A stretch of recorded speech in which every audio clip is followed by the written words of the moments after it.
আসসালামু আলাইকুম। শিউলিস কিচেন আপনাদের সবাইকে স্বাগতম। আজকে আরেকটা রেসিপি নিয়ে এসেছি।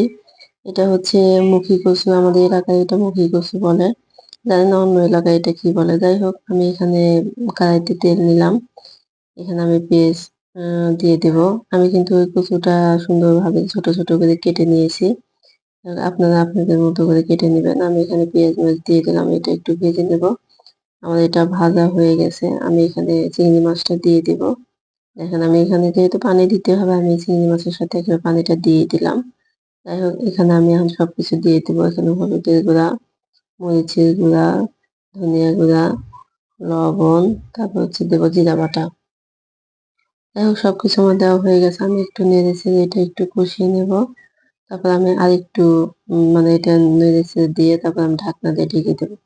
যাই হোক দেখেন আমার এটা কিন্তু কষানো হয়ে গেছে। আমি এখানে আরেকটু পানি দেবো। পানি দিয়ে এটা আমি একটু ভালোভাবে কষিয়ে নেব। এখানে আমি পানি দিয়ে দিলাম। এটা আরেকটু আমি নেড়ে চেড়ে এটা ঢাকনা দিয়ে ঢেকে আমি একটু ভালোভাবে আরেকটু কষিয়ে নেব। এখানে কষানো হয়ে গেলে আমি কিন্তু ওই কচুটা দিয়ে দেবো। আমি কচুটা কিন্তু আগেই কেটে ধুয়ে পরিষ্কার করে নিয়েছি। আমি ওটা ছোট, ছোট করে কেটে নিয়েছি। দেখেন এইভাবে আমি কেটে নিয়েছি। যাই হোক আমি কচুটা দিয়ে দিলাম।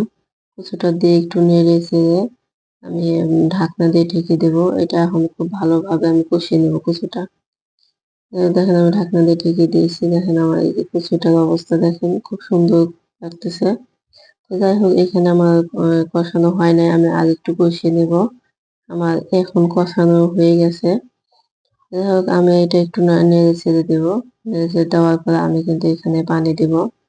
দেখেন আমি পানিটা কিন্তু দিয়ে দিচ্ছি। যাই হোক এখানে আমি কচুটা যেহেতু একটু আঠালো টাইপের এই জন্য পানিটা একটু বেশি দিতে হবে।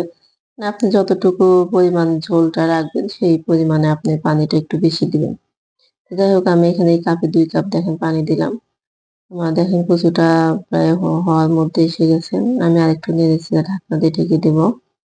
যাই হোক আমার কচুটা কিন্তু প্রায় হয়ে গেছে। এখন আমার এটা কিন্তু হয়ে গেছে। আমি আরেকটু নেড়ে চেড়ে দেব। রেসিপিটা ভালো লাগলে লাইক, কমেন্ট, শেয়ার করবেন এবং সাবস্ক্রাইব করে পাশে থাকবেন। আল্লাহ হাফেজ।